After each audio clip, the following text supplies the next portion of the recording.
We're really excited to release this episode with Paul Rantilla from Plusgrade. David, what were some of your takeaways from this one? Well, it was great learning about Paul, his background, New Hampshire to Asia was pretty incredible, and just how Pulsegrade is really tackling the upgrade issue and looking at it in a different way than hoteliers have in the past. So I love what they're doing and think it's a great concept. I'm the same way. I think what they're doing with the bidding, even with not only hotel rooms, but trains and planes, I mean, that's just awesome. I think everybody always wants to get upgraded. And when whoever's upgrading has the availability, why not get a little bit more revenue in the door and jack up that guest experience to go up a little bit more. So I thought it was a great episode. Excited to release it. And I hope you all enjoy. Enjoy it. Welcome to The Modern Hotelier. Both hosts were honored as top 100 influential people in hospitality. We're bringing you interviews with industry experts, thought leaders, and innovators who are shaping the future of hospitality. Whether you're a seasoned hotel professional or just stepping into the industry, our goal is to provide you with insights, knowledge, and trends that will empower you, the modern hotelier. Heading to Charlotte for the HSMAI Commercial Strategy Conference next week? Connect with Paul and his team at the event to learn more about how you can drive revenue and deliver excellent experiences for your hotel guests. You can find Paul Rantilla, SVP and CRO of Hospitality Ancillaries at Plusgrade, and his team at their booth in the Crown Ballroom. Turn right when you enter the room and look out for the friendly Plusgrade team. Stop by to learn more about Plusgrade's comprehensive data-driven hospitality upselling platform. Their solutions seamlessly integrate with hotel operations, enhancing guest experiences and driving revenue growth. Transform every guest interaction into an opportunity for excellence. You can schedule a meeting with Paul by emailing him at paul.rantilla@plusgrade.com. Steve, who do we have on the program today? Yeah, David, today we have on Paul Rantilla. Paul is the Senior Vice President, CRO of the Hospitality Ancillaries at Plusgrade. Paul excels in hospitality management, market expansion, sales strategies, and marketing leadership.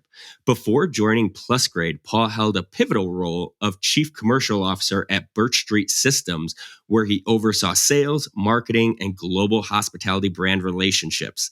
He also served as the Executive Vice President of Global Sales at Amadeus Hospitality. Welcome to the show, Paul.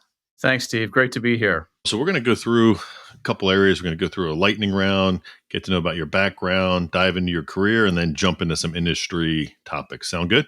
Sounds good, David. Thanks. All right, here we go. What was your first job? All right, first job in hospitality, that would be being a DOS Delphi sales and catering installer, traveling around the world, trying to help hoteliers move from a manual process to doing things in software. About 30 years ago, actually. Wow. What's your favorite city? I got to go with Boston. Good. Best piece of advice you've ever received? Assume the best in people. If you could trade places with someone for a day, who would you trade places with? Oh, gosh. I'd say Scotty Scheffler, but probably not today. But, I'd like to be him on a day when he wins the Masters, but not this morning. He had a rough morning. Got it. All right. So if you had your own late night talk show, who would the first guest be on that show? I got to go with Tom Brady to try to redo that roast and give him the due that he deserves, and not what happened with Kevin Hart the other night. If you had a time machine, are you going to the future or are you going to the past, and what year are you going to? Okay, I would definitely go future. And, I've got 3 kids, so I'll probably go out about 10 years and do some analysis and then see if I can then come back and do some course correction, see how things are going. Got it. Oh, that was great, Paul. That was great. So now we're going to learn a little bit more about your background, what makes you tick. So I noticed that you lived in New Hampshire since college. Did you grow up in New Hampshire? The Boston is a favorite city would kind of explain that. I've lived in 2 places, 3 technically. I've really lived in New Hampshire, but I also lived in Hong Kong as a teenager, came back to New Hampshire, went to school, and then I lived in Singapore for a couple of years too. So I'm kind of a New Hampshire or New England guy and an Asia guy. So how did that mixture being a New Hampshire and Asian guy, how did that really shape you into who you are today? Well, they're so similar, aren't they? Yeah, absolutely. It's interesting. I think that as a teenager, when I had the opportunity to live there, it really opened my mind. And it did change my life later because my dad lived over there and I had the opportunity to go live with him. And meet different people from all over the world that, was not meeting in New England for sure. So that kind of led to me, once I had started my career, an opportunity to move to Asia. I had an open mind because I had been there and saw that my father did it, and just opened my mind to the world. I will say, New Hampshire's a small state, 1.3 million people, but I love it here. Great place to raise a family, but I love to travel, and I certainly love going to Asia. So you graduated from UNH Peter T. Paul College of Business and Economics with a degree in Spanish. How did the Spanish get in there? How did that come about? Well, Spanish was my minor, so I was a business administration with a focus on marketing, and then Spanish probably doesn't belong anywhere in my profile. I did take it for 8 years, but was never fluent. So I got to ask, when I lived in Washington, D.C., my roommates were from Exeter, New Hampshire, both big Boston sports fans as well. What is your favorite Boston sports moment that you've either been to or, I guess, so far in your life? Steve, it's a good time for that question. First off, I'll just go ahead and acknowledge that Boston sports fans can be a little obnoxious, and we have to own that. I would say so. We don't have our colleges, we don't have our D1 great colleges, so we get a little obsessive about our professional sports up here. And we tend to go right through from hockey, which the Bruins have game 6 tonight against Florida. Celtics are going to the Eastern Conference Finals. We know about the Patriots' legacy. Everybody hates them. We love them. And, last but not least, we obsess about our Red Sox. So, yeah, it's a lot. But, favorite moment was the first Super Bowl for the Patriots that just never seemed possible. In terms of been to, I went to an AFC championship with my kids. And strangely, my oldest, who's 21, is a Jacksonville Jaguars fan. And we went to that game and we came back. And I think he left in tears, but Dad was very happy. Wow. I was actually in Houston for the 28-3 comeback.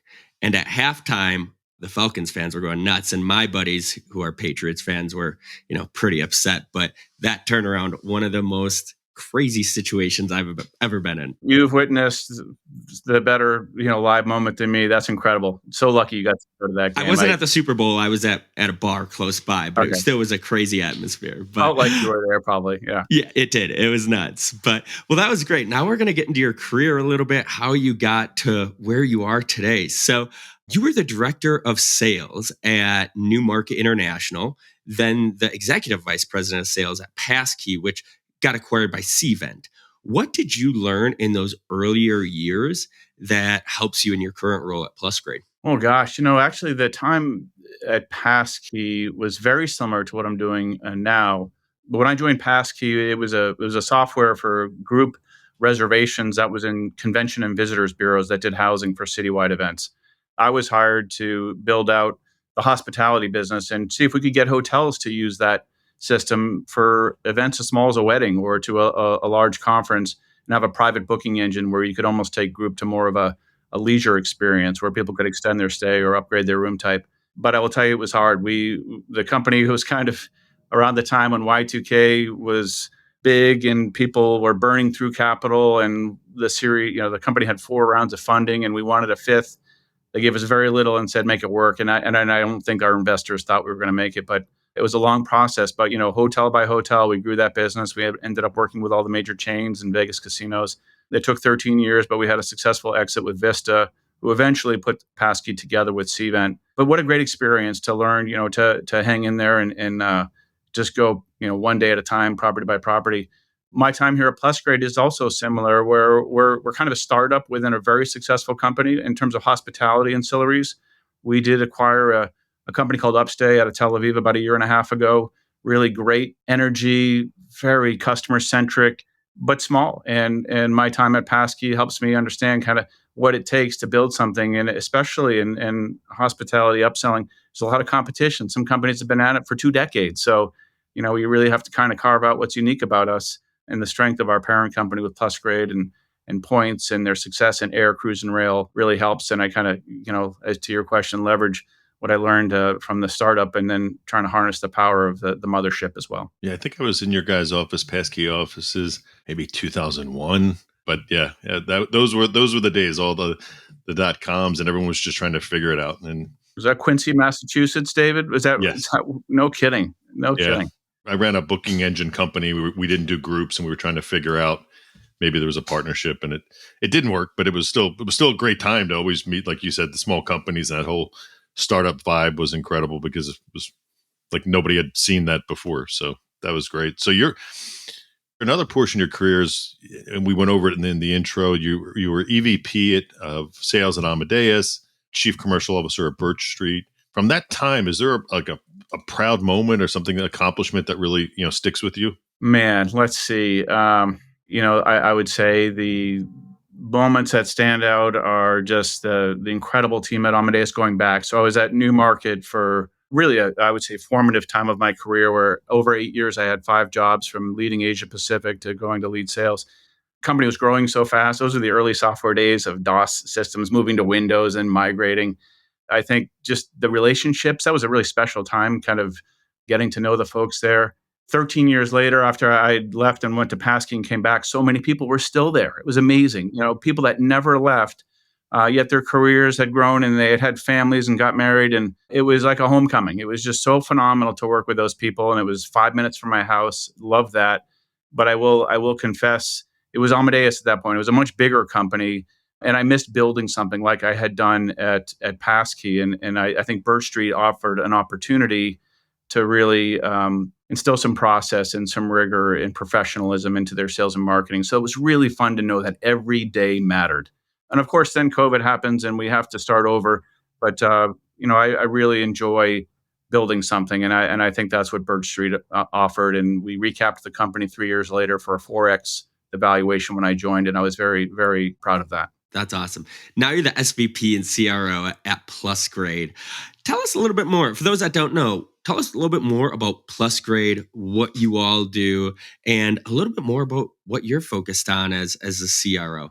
Yeah, thanks, Steve. I didn't know Plusgrade. And in fact, I think a lot of people in this world have experienced Plusgrade without knowing that they have. We are opaque for the most part. You say book a flight, maybe a week before that flight takes off, you have an opportunity to bid for an upgrade, whether that's a premium economy or business class, block a seat next to you, block the row, all sorts of ways to personalize that experience. So the company had built that capability over the last 15 years, brought it to cruise almost even more successfully because the conversion rate's even higher. Because I think people think, oh, wow, 7 days on a cruise ship, 7 hours on a flight. I really want to be comfortable, right? I want that great accommodation. So, and then we took it to rail. As a matter of fact, I was going to a Celtics game last week. I bid on an upgrade on my Amtrak to get out of coach to go to the business class car. Of course, didn't win it, but it was still fun bidding for me and my boys, $15 a seat. So, that's kind of what we do. We try to engage with a traveler at the right time to personalize and upgrade their experience. And that's the Plusgrade that people experience but maybe don't know that we're trying to bring into hospitality. And of course, we're branded as our customers when they have those engagements, whether it was Amtrak or Royal Caribbean or Lufthansa, Emirates. But an also really interesting part of our business that I was not really very educated about is what we call Points. And Points was a public company we acquired a couple of years ago, which is a loyalty currency platform. So the actual selling of loyalty commerce to a member, whether it's an Honors, Bonvoy, Hyatt, that is something that we power for them to try to grow their loyalty platform and make those points valuable to their members. And one of the reasons I joined this company was to think about using points for the everyday little things you want to do when you travel. On Air Canada, it's buying internet. It's the ability to make that loyalty currency so flexible and usable that it creates even more loyalty because it's more meaningful to you. So That's great. So now we're going to go into a little bit more about the industry thoughts, how Plusgrade is involved in hospitality. So, how is Plusgrade helping travelers choose where to have a more personalized experience? That's one thing that every guest traveler wants more of these days is personalization. So how is Plusgrade helping with that? yeah, I think, Steve, there was a time when people would book a class of travel and it was kind of what you got was what you got. And we see it changing everywhere in travel where what I maybe find valuable might be very different from what you do. And maybe what I find valuable on a business trip is very different than when I'm traveling with my family. And I think the industry is making great strides there. I think first and foremost, it's important for folks to have a strategy that touches guests or travelers at all different times because not all of us book the same way. Some people maybe at the initial time of booking are going to go ahead and book a premium room or experience. Many others are thinking very much economically at that time. They have to think about the entire cost of their trip. So we first want to help hotels engage at the right time for the right guests. So what we find is many folks are thinking maybe a week out, a few days out. gosh, I really want to have a great stay. While I was thinking about the budget a couple months ago when I booked this, maybe I've paid that credit card bill and I'm really ready to make sure I have the best possible stay. So we think pre-stay, a few days out, is the ideal time.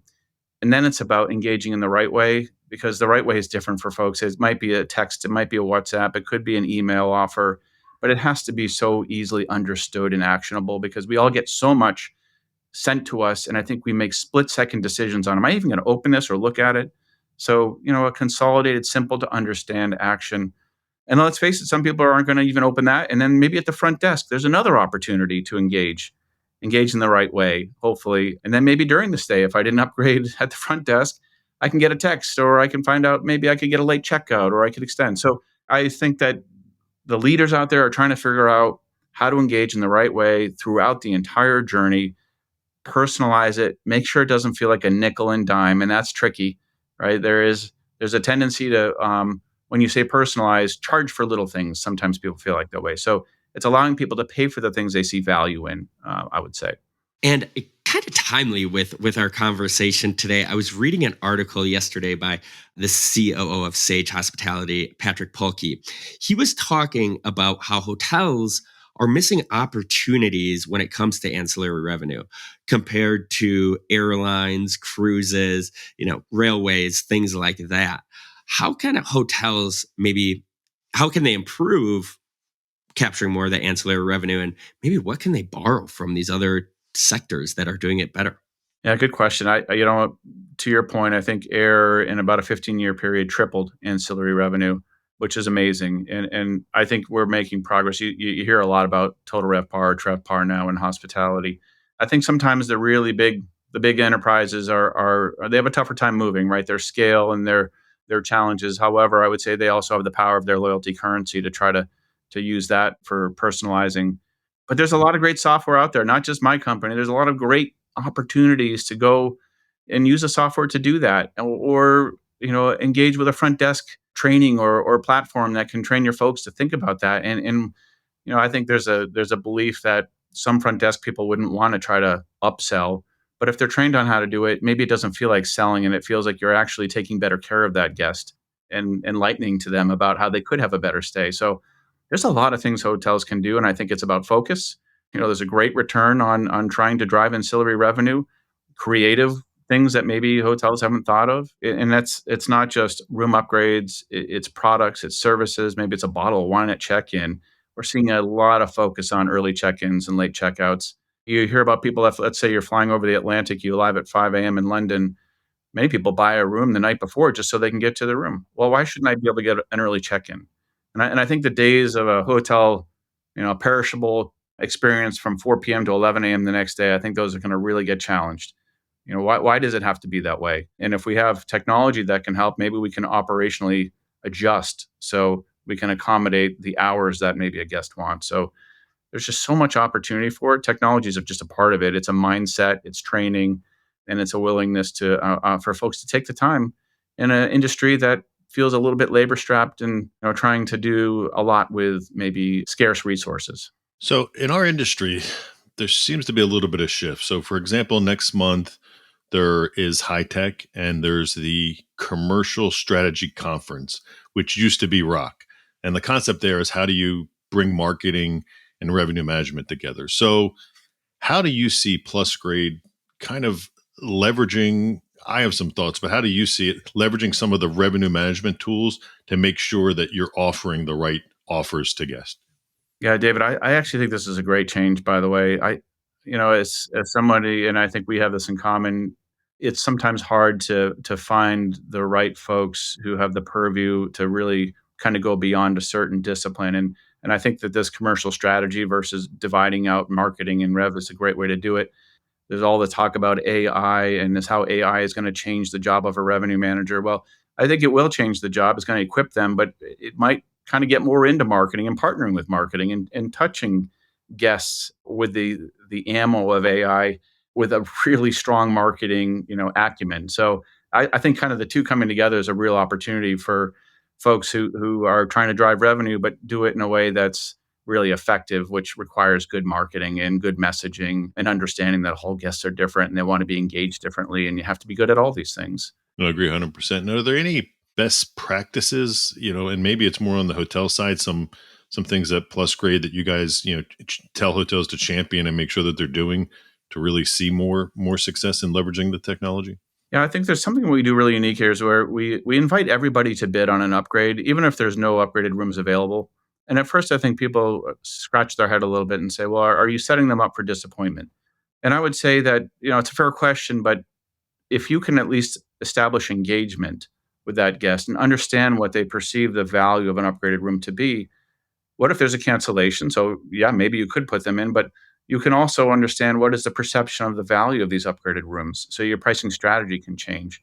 That's something that we've done in airline and in cruise, and we really feel like that engagement does create a different experience for a guest, and they're actually their opinion is seen as valued. And it's interesting. I get challenged sometimes by really high end luxury hoteliers that say, "Oh, we would never want our guests to bid." And my response is, "Well, the wealthiest people in the world love to bid." We have airline customers that are bidding on $25,000 first class seats. So they go to auctions, they buy art. So they love to tell you what they think something is worth. And I also think there's no major hotel company out there that has a homogeneous set of guests, right? They're all so different in age and ethnicity and every way they're different. So let's engage with guests and give them an opportunity to have a say. And I think that's a very unique thing that we do. And what we find is once someone has bid, they bid again. And sometimes they're more likely to book the premium accommodation at the onset because they've experienced a better, whether it's an airline seat or suite at the hotel. Yeah, that was the biggest mistake when I took over Pegasus. The owner said to me, "Just so you know, when you travel, you can travel in the front of the plane." So I had that free pass, and then after you get a taste of that, you're just like, "Oh man, like I gotta figure out how I get back up there because I don't want to be in the back." So anyway, So we've got the data where once someone has upgraded, 20% of them, I think, book premium and cruise anyway. And, they're exactly that. I think we all know if you take your significant other with you and you give them the experience of the premium seat, next time they're going to want that for sure. That's true. I upgraded my wife and I's first class one time, and now it's, are we going to do that again? Every flight after that, which maybe I shouldn't have done that. But you mentioned AI, and that's such a hot topic in hospitality right now. How is AI changing and contributing to the space you're in, and how do you see AI changing hospitality technology and hotels as a whole? It's a great question, huge question, and it comes up with all of our engagements, and certainly on pricing, and I think that's the first and foremost. It's understanding that there's so many variables that have to be processed in a short amount of time, and AI can allow us to do that. So we have really thought through strategies on coming up with price, and I'm sure David will attest to that. And then I think it's also just looking at, for us, data across different areas of travel and see what we can learn and apply things from air or cruise or rail. And who knows what we get into next, but just understanding data across different segments and being able to see, well, okay, what kind of behaviors will that indicate? And, without AI, I don't know how you do that. I think it takes humans to really look at that data and come up with thoughtful strategies. But we're seeing it. We're seeing it now in hospitality with incredibly sophisticated rate strategies, and it's exciting time. It really is. You back to your question about the future. Can't wait to see what AI has done, and even 5 years from now. I think sometimes hospitality is pegged as being a laggard when it comes to technology, but I think there's an opportunity here where we can really challenge that. I agree with you 100%. So, we've been asking you questions this whole time, Paul. You're probably sick of answering questions. So we're going to turn the tables a little bit and let you ask David and I a question. I like it. Who's the favorite guest you've ever had on your podcast and why? Well, it's funny. We get the last episode. It hasn't aired yet, but we got asked the same question, and we both diplomatically said, we've had moments. And so I guess I'll have to pick a different moment now because I don't want to have a repeat. So I think I won't give you one moment. I'll give you moments. So as you spoke about sports and Boston fans, I'm from outside Philly. So I'm the guy where my nephew wore a Tom Brady jersey one Sunday, and I asked people where he was at. I said, has anybody seen Derek? And they're like, he's right there. I'm like, I don't see him. Where's he at? So as we've interviewed guests and they're from the South Jersey, Philadelphia area, that connection that somebody knows what a Wawa is, somebody that knows that Bob's Grill on the Ocean City Boardwalk in New Jersey, those are the moments for me that are just kind of cool because you always love that connection to home, whether it be food or a location or something of that nature. So that's my favorite moments when we have people from the Philadelphia, South Jersey area. Yeah, it's so funny you said that. And by the way, when I really learned to self-reflect about Boston sports fans, it was me targeting Philly fans as being the most obnoxious, Oh yeah, and then saying, you know what, maybe Boston's just as bad. yeah. Well, I'll give you one moment where I was at a Eagles Packers game, and this is 2004, the year we went to the Super Bowl and lost to you guys, but there was a guy coming up, and everybody was screaming like "a hole," because he had like a Brett Favre jersey on. And here he had like a little girl with him in like a little Packers cheer, and you just feel so bad. You're like, oh, but nobody can see the little girl. But you're just like, oh, and you're like, oh, that's why we get our reputation. Man, that's so funny. My dad took my sister to a Packers Philadelphia game and was saying how terrible the fans were. Yeah, so exactly. Weird coincidence. I'm going to change up my answer. I'm going to go. So Bashar Wali came on, and when he travels, he has a thing about water pressure in his hotels. So he brings a wrench or some type of tool with him all the time. So if the water pressure isn't strong enough, he'll take apart the shower and make it stronger.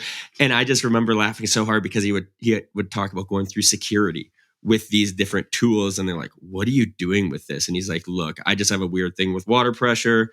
Just let me take it. And he's like, half the time they took it, half the time they don't. But that was one of my favorite stories I remember. But I think that's my favorite part about this podcast is finding these personal stories, or asking questions which reveals these great stories or fun things about our guests. But that was definitely one of the ones that sticks out. That's a good one. You just reminded me. I back in my passkey days early on, we were trying to sell events that had major draw in bowling. We were selling directly to like the U.S. Bowling Congress, and I went out to Milwaukee and was working on that, and they gave me a really special bowling pin to bring back, and I was going to the Milwaukee airport. It had some signatures on it, and it got confiscated at TSA. And I'm like, come on, a 10-pin bowling pin?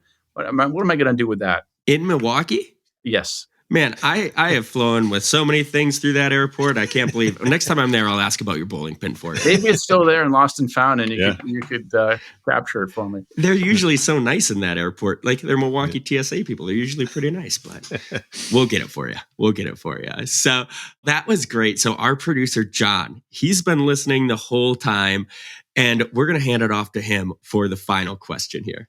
All right, so you've got a pretty extensive background working with hospitality companies and in the hospitality industry. I'm curious, what's your favorite moment working just in the industry, and why? Favorite moment? Wow. I think I'm going to answer this. I'm going to do a little twist on it. Early in my career, I was probably maybe around 30 years old at that point, and I'd spent some time, and I felt like, oh my gosh, I'm going to get pigeonholed. I'm never going to be able to work in any other industry. I'm only going to be a hospitality guy. So John, I left for a period of 8 weeks. I took a job as a head of sales for another software company that was in a different vertical. I'll go ahead and say what it was. It was in construction, heavy civil construction estimating software. And I went to the world of concrete in New Orleans. So, early into it, and said to myself, why am I afraid of being in hospitality for the rest of my career? And after those 8 weeks, I took the job at Passkey, and I would never, ever leave it. I love working in hotel. I love working with hoteliers. I just think they're so fun and they're great people. I've always just enjoyed the opportunity to bring technology forward as a way to help improve their operations. So really hard for me to answer that with a one event, but I did want to share that I did try to step out and thought, you know what, the grass was not greener. I love being in this industry, and the different products I've done have made it really fun and diverse. But I do think too, when the best moments are it's after you've made the sale and a customer is implemented and they really see results that they can take to their owners or their board and show, look how I invested. Look at this project. It was hard, but look at the success of it. And that feels great because that's just, really making lives better. And hopefully maybe they're spending less hours in the office, more time with their families, and they're getting some real value out of the solution that you provided. Paul, this is where we give you the opportunity to plug away, let people know how they can find out more about Plusgrade, how they can connect with you.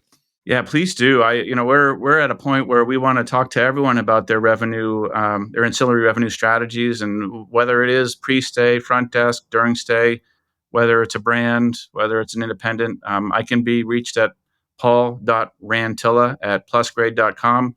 We got a great website, Plusgrade, so Plusgrade. And please reach out directly, and we'd love to engage and see if we can help you. Well, that does it for another episode of The Modern Hotelier. So whether you're watching or listening, we appreciate you, and we'll see you again soon. Thank you. Thank you for the opportunity, guys. Really appreciate it.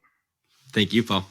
Heading to Charlotte for the HSMAI Commercial Strategy Conference next week? Connect with Paul and his team at the event to learn more about how you can drive revenue and deliver excellent experiences for your hotel guests. You can find Paul Rantilla, SVP and CRO of Hospitality Ancillaries at Plusgrade, and his team at their booth in the Crown Ballroom. Turn right when you enter the room and look out for the friendly Plusgrade team. Stop by to learn more about Plusgrade's comprehensive data-driven hospitality upselling platform. Their solutions seamlessly integrate with hotel operations, enhancing guest experiences and driving revenue growth. Transform every guest interaction into an opportunity for excellence. You can schedule a meeting with Paul by emailing him at paul.rantilla@plusgrade.com. You made it to the end of The Modern Hotelier. Thanks for listening. The Modern Hotelier is produced by Make More Media. Make sure to like and subscribe if you're listening on YouTube, or subscribe wherever you get your podcasts. If you know a guest or sponsor that would be a good fit, feel free to email us at hello@themodernhotelier.com. If you'd like to get some Modern Hotelier merch, click the merch button on modernhotelier.com or click the link below. Thanks and have a great day.